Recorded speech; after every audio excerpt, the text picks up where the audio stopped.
ዛሬውኑ ተረክበው ስራ የሚጀምሩበት 100% የተጠናቀቁ የንግድ ሱቆችና ዘመናዊ መኖሪያዎች በመሆን ሪል ስቴት ጎልደን ቪሌጅ ሳይት ላይ ቀርበዋል። የንግድ ሱቆች ከ20 ካሬ ጀምሮ፣ መኖሪያ ቤቶች ባለ 1፣ ባለ 2 እና ባለ 3 መኝታ ቤቶች ከ80 እስከ 194 ካሬ ድረስ ከመሆን ሪል ስቴት። በተጨማሪም ለውድ ደንበኞቻችን በ10 ዓመት እየኖሩ የሚከፍሉት 50% ከወለድ ነጻ የባንክ ብድር ማመቻቸታችንን ስንገልጽ በታላቅ ደስታ ነው። እንዲሁም 8% ቅድሚያ ክፍያ ለሚከፍሉ ደንበኞች በካሬ 73900 ብር ብቻ፣ ሙሉ ክፍያ ለሚከፍሉ ደግሞ በካሬ 51730 ብር በልዩ ቅናሽ ቤቶችን አቅርበናል። የማጠቃለያ ሽያጭ ላይ ነን። አሁኑን ይደውሉ፣ ነገውኑ ቢዝነስዎን ይጀምሩ። በ0988 887676 ወይንም በ0988 887999 ሃሎ ይበሉን። ሞን ሪል ስቴት በሰላማዊ መንደር በምቾት ይኑሩ ይሎታል። ጤና ይስጥልን አድማጮች፣ ይህ አዋዜ ልዩ ላልሰማችሁ ነው። ከመረጃዎቹ ጋር አብርሃም መኳንንት ነኝ። በኢራኑ ጠቅላይ መሪ አያቶላህ አሊ ካሚኒ ላይ ሊሰነዘር የሚችል ጥቃት ቅዱሱን ጦርነት ያስጀምረዋል ስትል ኢራን አስጠነቀቀች። ፕሬዚዳንት ፑቲን ለትራምፕ የጋዛው የሰላም እቅድ $1 ቢሊዮን መፍቀዳቸው ተሰምቷል። ፕሬዚዳንት ፑቲን የግሪንላንድ ጉዳይ አያሳስበንም ብለዋል። ፑቲን ግሪንላንድ ለአሜሪካ ብትሸጥ በምን ያህል እንደምትሸጥም ዋጋ ተምኗል። በሰሜን ኮሪያ የ2 ዓመት ሕፃን በመጽሐፍ ቅዱስ ምክንያት የዕድሜ ልክ እስራት ተፈረደበት። ሁሉንም ጉዳዮች በዝርዝር እናስደምጣችኋለን። አብራችሁን ቆዩ።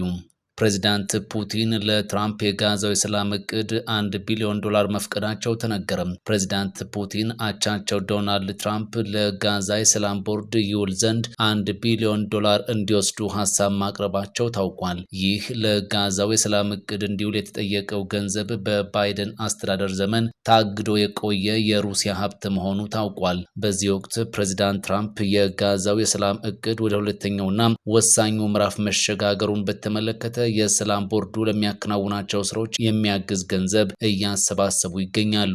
ፑቲን ይህንን በማየት ነው ለሰላም አብረን እንቆማለን የሚል አንድምታ ያለው ውሳኔ የወሰኑትም ተብሏል። ፑቲን ከዚህ ገንዘብ ላይ ተቀንሶ ነው ለትራምፕ እንዲሰጥ ሀሳብ ያቀረቡት። ፕሬዚዳንት ትራምፕ ፑቲን የሰላም ቦርዱን እንዲቀላቀሉ ጥሪ ማቅረባቸው ይታወቃል። ለዚህ ጥሪ ምላሽም ፑቲን ትራምፕ የታገደውን የሩሲያን ንብረት በመጠቀም ለጋዛ ሽግግር አስተዳደር ስራዎች እንዲውል እንዲያደርጉ ፈቃዳቸውን ሰጥተዋል ተብሏል።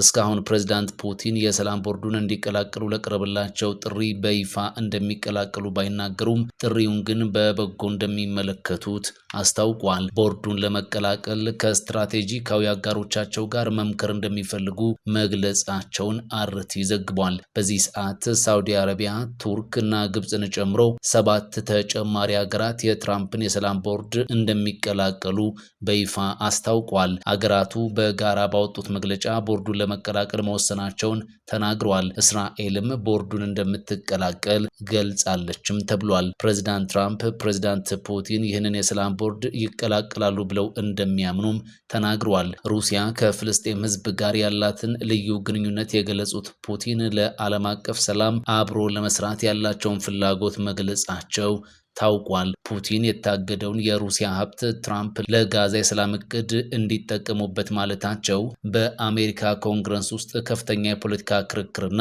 ውዝግብ ሊያስነሳ እንደሚችልም ተገምቷል። በዚሁ የሰላም ቦርድ ላይ ምንም ፍልስጤማዊ አለመኖሩ የተነገረ ሲሆን የቋሚ ቦርዱ አባል ለመሆን $1 ቢሊዮን መክፈል ያስፈልጋል መባሉም መነጋገሪያ ሆኗል። እስካሁን ምን ያህል ሀገራት የሰላም ቦርዱን እንደተቀላቀሉ ግን በዝርዝር የታወቀ ነገር የለም። ምንም እንኳን ፕሬዚዳንት ፑቲን ለገንዘቡ ፍቃድ ቢሰጡም ክሬምሊን የትራምፕን የሰላም ቦርድ ለመቀላቀል ጉዳዩን በጥልቀት ለማጤን ተጨማሪ ጊዜ እንደሚፈልግ አስታውቋል። ይህ እርምጃ በትራምፕ እና በፑቲን መካከል ያለውን ዲፕሎማሲያዊ መቀራረብ የሚጠቁም አዲስ ክስተት ሆኖም ታይቷል። ፕሬዚዳንት ፑቲን የግሪንላንድ ጉዳይ አያሳስበንም ሲሉ ገለጹ። ፑቲን ግሪንላንድ ለአሜሪካ ብትሸጥ በምን ያህል እንደምትሸጥም ዋጋ ተምኗል። ፑቲን ለመጀመሪያ ጊዜ በትራምፕ እቅድ ላይ ያላቸውን አቋምም ይፋ አድርገዋል። ፕሬዚዳንት ፑቲን አሜሪካ ከፊል ራስ ገዟን ግሪንላንድን ለመግዛት አሊያም ለመቆጣጠር ያላትን ፍላጎት እንደማይቃወሙ መግለጻቸው ተዘግቧል። ፕሬዚዳንት ፑቲን ጉዳዩን አስመልክተው በሰጡት ያልተጠበቀ አስተያየት የግሪንላንድ ባለቤትነት ጥያቄ የአሜሪካና የዴንማርክ የቤት ስራ እንጂ የሩሲያ ጭንቀት አይደለም ብለዋል። ፑቲን ሩሲያ በ1867 አላስካን ለአሜሪካ መሸጧን አስታውሰው ግሪንላንድ ብትሸጥ ዋጋዋ $1 ቢሊዮን ገደማ ሊሆን እንደሚችል ዋጋ አውጥቷል። ዴንማርክ ግሪንላንድን የያዘችበት መንገድ ጭካኔ የተሞላበት መንገድ ነው ሲሉም ሀሳባቸውን ገልጸዋል። ፑቲን በዴንማርክ ላይ እንዲህ አይነቱን ትችት ያሰሙት ሀገሪቱ ለዩክሬን መሳሪያ ድጋፍ በማድረጓ ሳይሆን እንዳልቀረም ተገምቷል። ትራምፕ በስዊዘርላንድ ዳቮስ ባደረጉት ንግግር 4 ዓመት ያስቆጠረውን የዩክሬኑን ጦርነት ለማስቆም ጥረት እያደረጉ መሆናቸውን ተናግረዋል።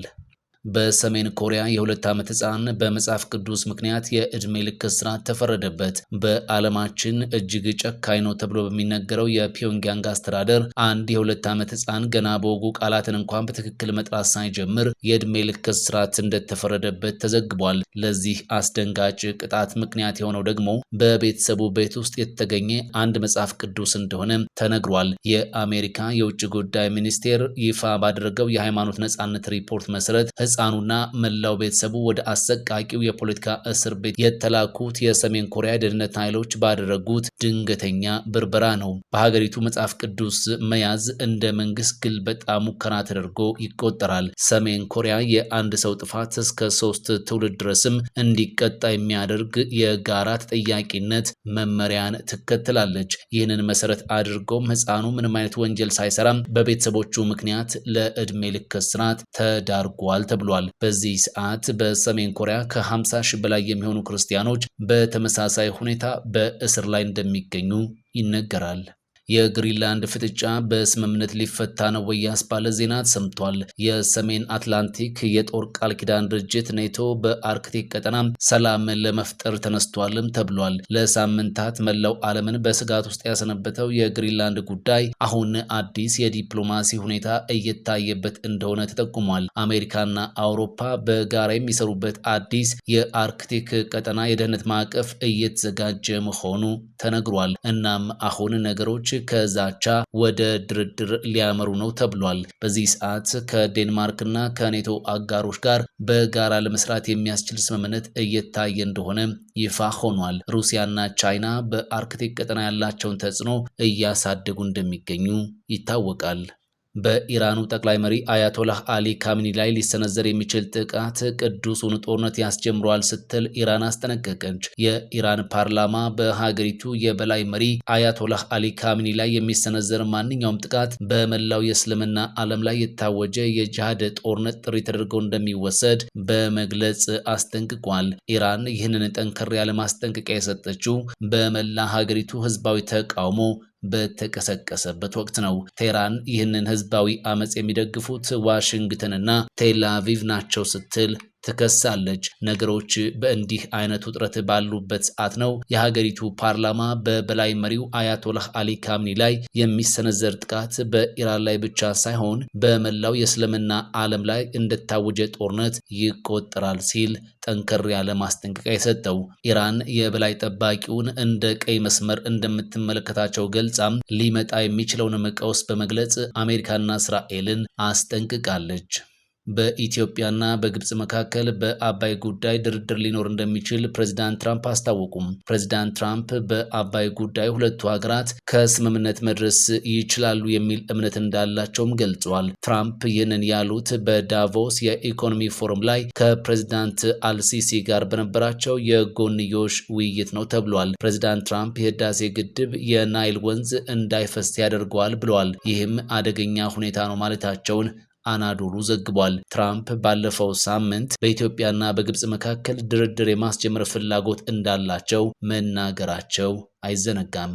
ዛሬውኑ ተረክበው ስራ የሚጀምሩበት 100% የተጠናቀቁ የንግድ ሱቆችና ዘመናዊ መኖሪያዎች በመሆን ሪል ስቴት ጎልደን ቪሌጅ ሳይት ላይ ቀርበዋል። የንግድ ሱቆች ከ20 ካሬ ጀምሮ፣ መኖሪያ ቤቶች ባለ 1፣ ባለ 2 እና ባለ 3 መኝታ ቤቶች ከ80 እስከ 194 ካሬ ድረስ ከመሆን ሪል ስቴት። በተጨማሪም ለውድ ደንበኞቻችን በ10 ዓመት እየኖሩ የሚከፍሉት 50% ከወለድ ነጻ የባንክ ብድር ማመቻቸታችንን ስንገልጽ በታላቅ ደስታ ነው። እንዲሁም 8% ቅድሚያ ክፍያ ለሚከፍሉ ደንበኞች ለደንበኞች በካሬ 73900 ብር ብቻ፣ ሙሉ ክፍያ ለሚከፍሉ ደግሞ በካሬ 51730 ብር በልዩ ቅናሽ ቤቶችን አቅርበናል። የማጠቃለያ ሽያጭ ላይ ነን። አሁኑን ይደውሉ፣ ነገውኑ ቢዝነስዎን ይጀምሩ። በ0988 887676 ወይንም በ0988 887999 ሃሎ ይበሉን። ሞን ሪል ስቴት በሰላማዊ መንደር በምቾት ይኑሩ ይሎታል። ፈጣን ያልተሰሙ መረጃዎችንና ትኩስ የኪነ ጥበብ ዜናዎችን ለማግኘት የቁም ነገር ሚዲያ የዩቲዩብ ቻናልን በመቀላቀል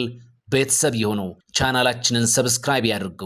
በቲክቶክም አለን። ቁም ነገር ሚዲያ ኦፊሻል ብለው ይከተሉን። እናመሰግናለን። ቁም ነገር ሚዲያ፣ ለቁም ነገር እንሰራለን።